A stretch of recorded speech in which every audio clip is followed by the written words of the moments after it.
شرع لکم من الدین ما وصى به نوحا والذی اوحینا الیک، ہم نے آپ کے لیے اسی دین کو مشروع قرار دیا ہے جس دین کی وصیت ہم نے آپ سے پہلے نوح کو کی تھی اور جس کی وحی میں نے آپ کو کر دی، جس کی خبر میں نے آپ کو دے دی۔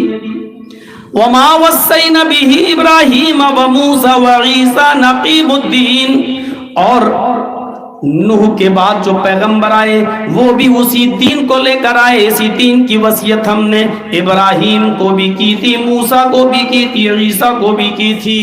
یعنی یہی دین میں نے نوح کو اور نوح کے بعد آنے والے پیغمبر ابراہیم، موسیٰ اور عیسیٰ، ان تمام پیغمبروں کو یہی دین دے کر بھیجا ہے۔